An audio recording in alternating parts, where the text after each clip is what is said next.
Hello friends, story ಮ್ಯಾಟರ್ಸ್ಗೆ ಸ್ವಾಗತ. ಬೊಂಬಾಳೆ films ಇವ್ರ ಬಗ್ಗೆ ಮಾತಾಡೋ ಮೊದಲು, ಕಾಂತಾರದ ವಿಶ್ವದಾದ್ಯಂತ ಒಟ್ಟು ಕಲೆಕ್ಷನ್ ಎಷ್ಟು ಅಂತ ಗೊತ್ತಾ? ಆಲ್ಮೋಸ್ಟ್ 800 ಕೋಟಿ ರೀಚ್ ಆಗ್ತಾ ಇದೆ. ಕನ್ನಡದಲ್ಲಿ ಅತಿ ಹೆಚ್ಚು ಗಳಿಕೆ ಮಾಡಿದ 5 ಸಿನಿಮಾಗಳಲ್ಲಿ ಟಾಪ್ 4 ಸಿನಿಮಾಗಳು ಇವ್ರದೇ ಇದೆ. ತೆಲುಗಿನಲ್ಲೂ ಸಹ 700 ಕೋಟಿಗೂ ಹೆಚ್ಚು ಗಳಿಕೆ ಮಾಡಿದ ಸಲಾರ್ ಕೂಡ ಇವರದ್ದೇ ನಿರ್ಮಾಣ. ಇವ್ರ ನಂತರ ಪ್ರಭಾಸ್ ಅವ್ರ ಜೊತೆಗೆ 3 ಸಿನಿಮಾಗಳಿಗೆ ಕಾಂಟ್ರಾಕ್ಟ್ ಆಗಿದೆ. ಬಾಲಿವುಡ್ ಸ್ಟಾರ್ ಋತಿಕ್ ರೋಷನ್ ಅವ್ರ ಜೊತೆಗೆ ಒಂದು ಸಿನಿಮಾ ಇದೆ. ಇನ್ನು KGF ಚಾಪ್ಟರ್ 3 ಕೂಡ ಇದೆ. ಇಷ್ಟೇ ಅಲ್ಲ, ಅತಿ ಹೆಚ್ಚು ಗಳಿಕೆ ಮಾಡಿದ ಇಂಡಿಯನ್ ಅನಿಮೇಟೆಡ್ ಸಿನಿಮಾ ಮಹಾ ಅವತಾರ್ ನರಸಿಂಹವನ್ನು ಕೂಡ ಪ್ರೆಸೆಂಟ್ ಮಾಡಿದ್ದು ಇವರೇ. ಇಷ್ಟು ದೊಡ್ಡ ಸಕ್ಸಸ್ಫುಲ್ ಜರ್ನಿಗೆ ಅವ್ರು ತಗೊಂಡ ಟೈಮ್ ಎಷ್ಟು ಗೊತ್ತಾ? 10 ವರ್ಷಗಳು. ಕೇವಲ 10 ವರ್ಷ. ಯಾರಿವರು? ಇಷ್ಟು ಕಡಿಮೆ ಟೈಮ್ ಅಲ್ಲಿ ಪ್ರತಿ ಬಾರಿಯೂ ಇಂಡಿಯನ್ ಫಿಲ್ಮ್ ಇಂಡಸ್ಟ್ರಿಯಲ್ಲಿ ರೆಕಾರ್ಡ್ ಬ್ರೇಕಿಂಗ್ ಕಲೆಕ್ಷನ್ ಗಳನ್ನ ಅವರು ಮಾಡೋದಕ್ಕೆ ಹೇಗ್ ಸಾಧ್ಯ ಆಯಿತು? ಅವರ ಸ್ಟ್ರಾಟಜಿಗಳೇನು, ಅವರ ಗೋಲ್ಗಳೇನು? ಈ ಎಲ್ಲಾ ವಿಷಯಗಳನ್ನ ಈ ವಿಡಿಯೋದಲ್ಲಿ ಮಾತಾಡೋಣ. ಬೊಂಬಾಳೆ ಫಿಲ್ಮ್ಸ್ ವಿಜಯ್ ಕಿರಗಂದೂರು ಮತ್ತು ಸಿಲವೇಗೌಡ ಅವರು ಸ್ಟಾರ್ಟ್ ಮಾಡ್ತಾರೆ. ನಿಮ್ಗೆ ಅನ್ಸ್ಬಹುದು, ಇಂಡಿಯಾದಲ್ಲಿ ಇಷ್ಟೊಂದು ಪ್ರೊಡ್ಯೂಸರ್ ಇರ್ಬೇಕಾದ್ರೆ ನಾವು ಬೊಂಬಾಳೆ ಬಗ್ಗೆನೇ ಯಾಕೆ ಮಾತಾಡ್ತಾ ಇದ್ದೀವಿ? ಯಾಕೆಂದ್ರೆ ಅವ್ರು ಮಾಡಿರೋ ಸಿನಿಮಾಗಳ ಸಕ್ಸಸ್ ಹೆಂಗಿದೆ ಅಂದ್ರೆ, ಇಡೀ ಇಂಡಿಯನ್ ಫಿಲ್ಮ್ ಇಂಡಸ್ಟ್ರಿ ಒಂದು ಕ್ಷಣ ಚೆನ್ನಾಗಿ ಕನ್ನಡ ಸಿನಿಮಾ ಕಡೆ ನೋಡುವಂತೆ ಮಾಡಿದೆ. ಒಂದು ರೀತಿಯಲ್ಲಿ ಬೊಂಬಾಳೆಯವರ ಈ ಜರ್ನಿ ಒಂದು ನಿರ್ಮಾಣ ಸಂಸ್ಥೆಗೆ ಅಗತ್ಯವಿರುವಂತಹ ಉತ್ಸಾಹ, ರಿಸ್ಕ್ ತಗೊಳ್ಳೋದಾಗಿರ್ಬೋದು, ಕ್ಲಾರಿಟಿ ಮತ್ತು ಟೆಕ್ನಾಲಜಿ ಬಗ್ಗೆ ಒಂದು ಕೇಸ್ ಸ್ಟಡಿ ಅಂತ ಹೇಳ್ಬಹುದು. ಮೊದಲನೇದಾಗಿ, ಸರಿಯಾಗಿ ಮಾರ್ಕೆಟೇ ಇಲ್ಲದ ಕನ್ನಡ ಇಂಡಸ್ಟ್ರಿಯಲ್ಲಿ KGF ಗಾಗಿ ಇಷ್ಟೊಂದು ಹಣವನ್ನ ಹೇಗೆ ಖರ್ಚು ಮಾಡಿದ್ರು? ಈ ಪ್ರಶ್ನೆಗೆ ಅವರ ಮೊದಲನೇ ಉತ್ತರ, make a pan Indian cinema. Kannada ಸಿನಿಮಾಗಳನ್ನ, ಕನ್ನಡ ಇಂಡಸ್ಟ್ರಿನ ನೆಕ್ಸ್ಟ್ ಲೆವೆಲ್ಗೆ ತಗೊಂಡೋಗೋ ಪ್ಲಾನ್ ಇಟ್ಕೊಂಡು ಇಂಡಸ್ಟ್ರಿಗೆ ಎಂಟ್ರಿ ಕೊಟ್ಟಿದ್ದು. ಅದಕ್ಕಾಗಿ ಮೊದಲ ಸಿನಿಮಾದಿಂದಾನೇ ರಿಸ್ಕ್ ತಗೋತಾರೆ. ಪುನೀತ್ ರಾಜ್ಕುಮಾರ್ ಅವರ ಜೊತೆಗಿನ ನಿನ್ನಿಂದಲೇ ಸಿನಿಮಾಗೆ 35 ದಿನಗಳ ಕಾಲ ಅಮೆರಿಕದಲ್ಲಿ ಶೂಟ್ ಮಾಡ್ತಾರೆ. ಅವ್ರು ಯಾವ ರೀತಿಯ ಮೆಂಟಾಲಿಟಿ ಇಟ್ಕೊಂಡಿದ್ರು ಅನ್ನೋದನ್ನ ನೀವು ಅರ್ಥ ಮಾಡ್ಕೋಬೇಕು. ಮೊದಲನೇ ಸಿನಿಮಾ ಅಷ್ಟೊಂದು ಸಕ್ಸಸ್ ಆಗದಿದ್ರು, 3ನೇ ಸಿನಿಮಾ ರಾಜ್ಕುಮಾರ ಇಡೀ ಇಂಡಸ್ಟ್ರಿನೇ ತಿರುಗಿ ನೋಡುವಂತೆ ದೊಡ್ಡ ಯಶಸ್ಸನ್ನ ಕೊಡ್ತು. ಅದು ಎಷ್ಟು ದೊಡ್ಡ ಸಕ್ಸಸ್ ಅಂದ್ರೆ, ಅಲ್ಲಿವರೆಗೆ ಕನ್ನಡ ಇಂಡಸ್ಟ್ರಿಯಲ್ಲಿ ಅತಿ ಹೆಚ್ಚು ಕಲೆಕ್ಷನ್ ಮಾಡುವಂತ ಸಿನಿಮಾ ರಾಜ್ಕುಮಾರ. ಈ ಒಂದು ಸಕ್ಸಸ್ ಅವ್ರಿಗೆ KGF ಮಾಡೋದಕ್ಕೆ ಮುನ್ನುಡಿಯನ್ನ ಕೊಡ್ತು. ಅದೇ KGF ಚಾಪ್ಟರ್ 1. ಕನ್ನಡ ಇಂಡಸ್ಟ್ರಿಗೆ ಒಂದು ದೊಡ್ಡ ಶಕ್ತಿ ಅಂತ ಹೇಳ್ಬೋದು KGF ಚಾಪ್ಟರ್ 1. ಪ್ರಶಾಂತ್ ನೀಲ್ ಅವರು KGF ಬಜೆಟ್ ಜಾಸ್ತಿ ಆಗುತ್ತೆ, ಅದನ್ನ ಮಾಡೋದು ಕಷ್ಟ ಅಂತ ಹೇಳಿದ್ರಂತೆ. ಆದ್ರೆ ವಿಜಯ್ ಕಿರಗಂದೂರು ಕೇಳಿಲ್ಲ, ಏನಾದ್ರೂ ಆಗ್ಲಿ ಮಾಡೇ ಬೇಡ ಅಂತ ಹೇಳಿ ಮಾಡ್ಬಿಟ್ರು.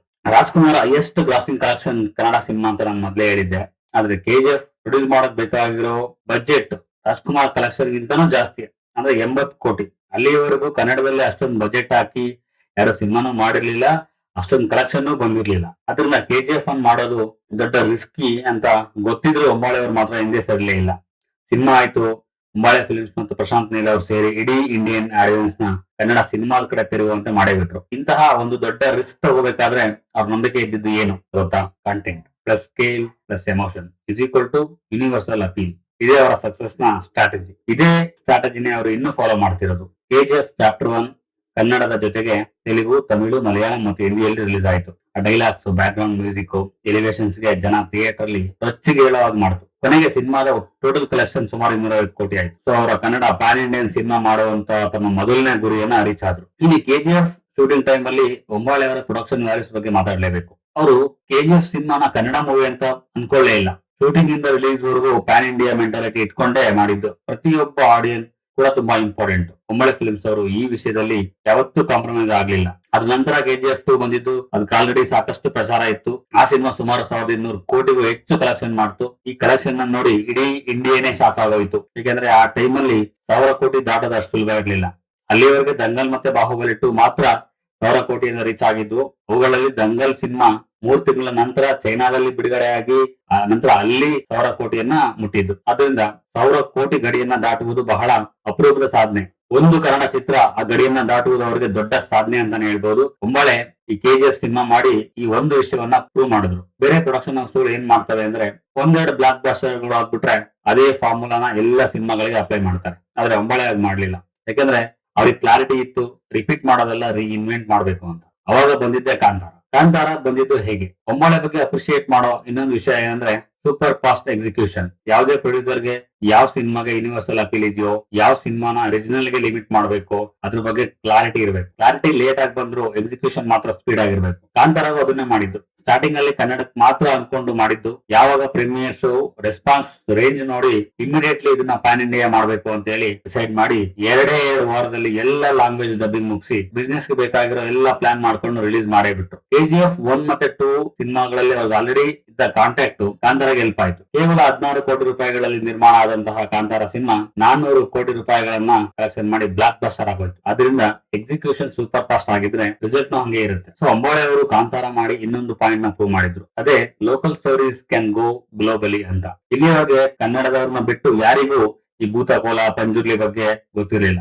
ಆದ್ರೂ ದೇಶಾದ್ಯಂತ ಜನರು ಈ ಸಿನಿಮಾಗೆ ಕನೆಕ್ಟ್ ಆಗೋದಕ್ಕೆ ಒಂದೇ ಒಂದು ಕಾರಣ ಇದೆ, ಅದೇ ಅಥೆಂಟಿಸಿಟಿ. ಅದು ಎಲ್ರಿಗೂ ಈ ಸಿನಿಮಾನ ಇಷ್ಟಪಡುವಂತೆ ಮಾಡ್ತು. ಅದೇ ಮ್ಯಾಜಿಕ್ ಮಾಡ್ಬಿಡ್ತು. ಒಂದ್ಸಾರಿ ಅದೃಷ್ಟ ಅಂತ ಅನ್ಕೋಬಹುದು, ಎರಡನೇ ಬಾರಿ ಆಕಸ್ಮಿಕ ಅಂತ ಅನ್ಕೋಬಹುದು. ಆದ್ರೆ ಮತ್ತೆ ಮತ್ತೆ ಸಂಭವಿಸ್ತಾ ಇದೆ ಅಂದ್ರೆ ಅವರು ಕ್ಲಾರಿಟಿ ಪಕ್ಕಾ ಪ್ಲಾನ್ ಇಟ್ಕೊಂಡೆ ಅಕಾರಕ್ಕೆ ಇರ್ತಿದ್ದಾರೆ ಅಂತ ಅರ್ಥ. ಅವರ ಕಾನ್ಸೆಪ್ಟ್ ಸಿಂಪಲ್, ಅಥೆಂಟಿಕ್ ಸ್ಟೋರಿ ಜೊತೆಗೆ ಸ್ಕೇಲ್ ಗ್ರ್ಯಾಂಡ್ ಆಗಿದ್ರೆ ಎವ್ರಿ ಇಂಡಿಯನ್ ಕನೆಕ್ಟ್ ಆಗ್ತಾರೆ ಅಂಡ್ ಕನೆಕ್ಟ್ ಆಗಿದ್ದಾರೆ ಕೂಡ. ಕೆಜಿಎಫ್ ನಲ್ಲಿ ಆಂಬಿಷನ್ ಅಂಡ್ ಎಮೋಷನ್ ಇತ್ತು, ಕಾಂತಾರದಲ್ಲಿ ಡಿವೋಷನ್ ಅಂಡ್ ಎಮೋಷನ್ ಇತ್ತು, ಮಹಾ ಅವತಾರ್ ನರಸಿಂಹದಲ್ಲಿ ಕೂಡ ಅದೇ ಸೇಮ್ ಡಿವೋಷನ್ ಅಂಡ್ ಎಮೋಷನ್. ಇದೇ ಅವರ ಕಾನ್ಸೆಪ್ಟ್. ಇನ್ನು ಅವರ ಎರಡನೇ ಗೋಲ್ ಇಂಡಿಯಾದಲ್ಲಿರೋ 140 ಕೋಟಿ ಜನರನ್ನ ಥಿಯೇಟರ್ ಕರ್ಕೊಂಡ್ ಬರೋದು. ಇದ್ರ ಬಗ್ಗೆ ಮಾತಾಡಬೇಕು ಅಂದ್ರೆ ಅವರ ಬಿಸ್ನೆಸ್ ಬಗ್ಗೆ ಮಾತಾಡ್ಬೇಕು. ಯುಎಸ್ ನಲ್ಲಿ ಸುಮಾರು 33,000 ಥಿಯೇಟರ್ಗಳಿದೆ. ಅದು ನಮ್ಮಲ್ಲಿ ಕೇವಲ 9,000 ಮಾತ್ರ ಇದೆ. ಫ್ಯೂಚರ್ ಅಲ್ಲಿ ಇನ್ನೊಂದು 5,000 ಬರ್ಬೋದು ಅಂತ ಹೇಳ್ತಾರೆ. ಅಂಡ್ ಅವರು ನೆಕ್ಸ್ಟ್ 5 ವರ್ಷದಲ್ಲಿ ಸುಮಾರು 3,000 ಕೋಟಿ ದುಡ್ಡನ್ನ ಸಿನಿಮಾಗಳ ಮೇಲೆ ಇನ್ವೆಸ್ಟ್ ಮಾಡೋ ಪ್ಲಾನ್ ಇಟ್ಕೊಂಡಿದ್ದಾರಂತೆ. ಅಂದ್ರೆ ಪ್ರತಿ ವರ್ಷ 500 ರಿಂದ 600 ಕೋಟಿ ಇನ್ವೆಸ್ಟ್ ಆಗುತ್ತೆ. ಅದರಂತೆ ಅವರು ಕನ್ನಡ ಮತ್ತೆ ತೆಲುಗು ಮೇಲೆ ಸಿನಿಮಾ ಮಾಡಿದ್ದಾರೆ. ನೆಕ್ಸ್ಟ್ ಸಲಾರ್ ಸೇರಿದಂತೆ ಪ್ರಭಾಸ್ ಅವ್ರ ಜೊತೆ 3 ಸಿನಿಮಾಗಳನ್ನ ಮಾಡ್ತಾ ಇದ್ದಾರೆ.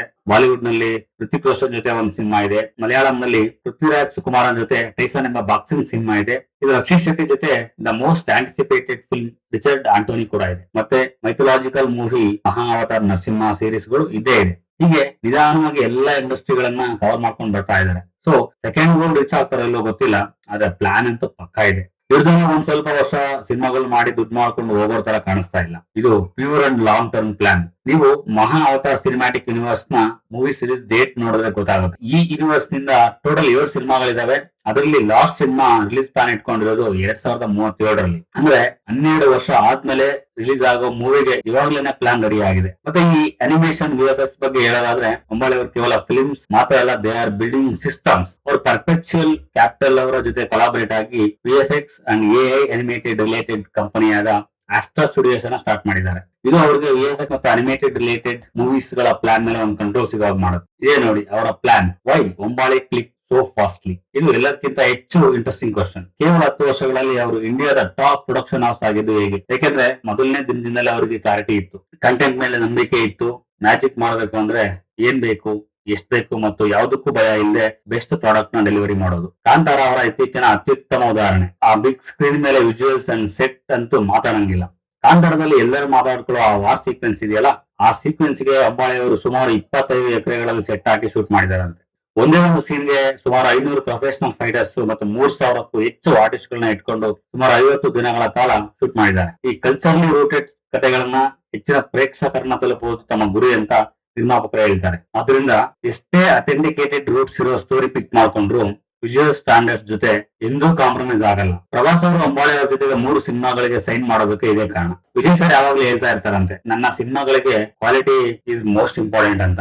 ಅದಕ್ಕಾಗಿಯೇ ನಾನು ಅವ್ರ ಜೊತೆ ಕೆಲಸ ಮಾಡಕ್ ಇಷ್ಟಪಡ್ತೀನಿ ಅಂತ ಹೇಳ್ತಾರೆ. ನೀವು ಡೈರೆಕ್ಟರ್ ಮತ್ತು ಆಕ್ಟರ್ಗೆ ಒಂದು ಕಂಫರ್ಟ್ ಝೋನ್ ಕ್ರಿಯೇಟ್ ಮಾಡಿ, ಕ್ವಾಲಿಟಿ ವಿಷಯದಲ್ಲಿ ಕಾಂಪ್ರಮೈಸ್ ಮಾಡ್ಕೊಳ್ಳದೆ ಪ್ರತಿ ಬಾರಿಯೂ ಕ್ಯಾಲ್ಕುಲೇಟೆಡ್ ತಗೊಂಡ್ರೆ, ಅಂದ್ರೆ ಪ್ರತಿ ಬಾರಿಯೂ ಹೊಸ ಮಾರ್ಕೆಟ್ ನ ಎಕ್ಸ್ಪ್ಲೋರ್ ಮಾಡಿದ್ರೆ ಸಕ್ಸಸ್ ಅಂಡ್ ಸ್ಟಾರ್ಸ್ ಇಬ್ರು ಇದ್ರ ಜೊತೆನೆ ಇರ್ತಾರೆ ಅಲ್ವಾ. ಇದು ಇವರ 3ನೇ ಗೋಲ್ ಅಂಡ್ ಫೈನಲ್ ಗೋಲ್ ಬಗ್ಗೆ ಹೇಳ್ಬೇಕು ಅಂದ್ರೆ take Indian cinema to the world. ಇದು ಯಾವಾಗುತ್ತೋ ನೋಡ್ಬೇಕು. ಆದ್ರೆ ಅಂತಹ ದೊಡ್ಡ ಬಜೆಟ್ ಸಿನಿಮಾಗಳನ್ನ ನಿರ್ಮಿಸುವ ಯಾವುದೇ ಬ್ಯಾನರ್ ಗೆ ಒಂದು ಫ್ಲಾಪ್ ಮೂವಿ ಸಾಕು ಬಿದ್ದೋಗೋಕೆ. ಅದಕ್ಕಾಗಿ ಅಂಬಾಳೆ ಒಂದು ಕಡೆ ಬಿಗ್ ಬಜೆಟ್ ಸಿನಿಮಾಗಳನ್ನ ಮಾಡಿಕೊಂಡು ಮತ್ತೊಂದು ಕಡೆ ಕಾಂತಾರ ಪಾರ್ಟ್ 1, ಮಹಾ ಅವತಾರ ನರಸಿಂಹ, ಬಗೀರ, ರಘು ತಾತಾದಂತಹ ಮೀಡಿಯಂ ಬಜೆಟ್ ಸಿನಿಮಾಗಳನ್ನ ಮಾಡ್ಕೊಂಡು ಬ್ಯಾಲೆನ್ಸ್ ಮಾಡ್ತಿದ್ದಾರೆ. ಅಷ್ಟೇ ಅಲ್ಲ, ಅಂತಹ ಸಿನಿಮಾಗಳನ್ನ ಮಾಡಿ ಕೂಡ ಸೆನ್ಸೇಷನ್ ಕ್ರಿಯೇಟ್ ಮಾಡ್ತಿದ್ದಾರೆ. ಅಂತಿಮವಾಗಿ ಕನ್ನಡ ಇಂಡಸ್ಟ್ರಿನ ನೆಕ್ಸ್ಟ್ ಲೆವೆಲ್ ಗೆ ತಗೊಂಡೋಗೋ ಕನ್ಸಿಟ್ಕೊಂಡು ಬಂದು ಅದನ್ನ ನನ್ಸ್ ಮಾಡಿದ್ದಾರೆ. ಮಾತ್ರವಲ್ಲದೆ ಇಡೀ ಕನ್ನಡ ಇಂಡಸ್ಟ್ರಿನ ಲ್ಯಾಂಡ್ಸ್ಕೇಪ್ ನೇ ಚೇಂಜ್ ಮಾಡ್ಬಿಟ್ರು. ಇವತ್ತು ಕನ್ನಡದ ಯಂಗ್ ಟ್ಯಾಲೆಂಟ್ಸ್ ಗೆ ದೊಡ್ಡದಾಗಿ ಯೋಚನೆ ಮಾಡುವಂತ ಕಾನ್ಫಿಡೆನ್ಸ್ ಅಂಡ್ ಇನ್ಸ್ಪಿರೇಷನ್ ನ ಕೊಟ್ಟಿದ್ದಾರೆ. ಬರೀ ದುಡ್ಡಿಗೋಸ್ಕರ ಸಿನಿಮಾ ಮಾಡೋದೇ, ಜನರ ಪ್ರೀತಿ ನಂಬಿಕೆ ಗಳಿಸೋದು ಅವರ ಮೂಲ ಉದ್ದೇಶ ಆಗಿರೋದ್ರಿಂದನೇ ಅಂಬಾಳೆ ಫಿಲ್ಮ್ಸ್ ಗೆ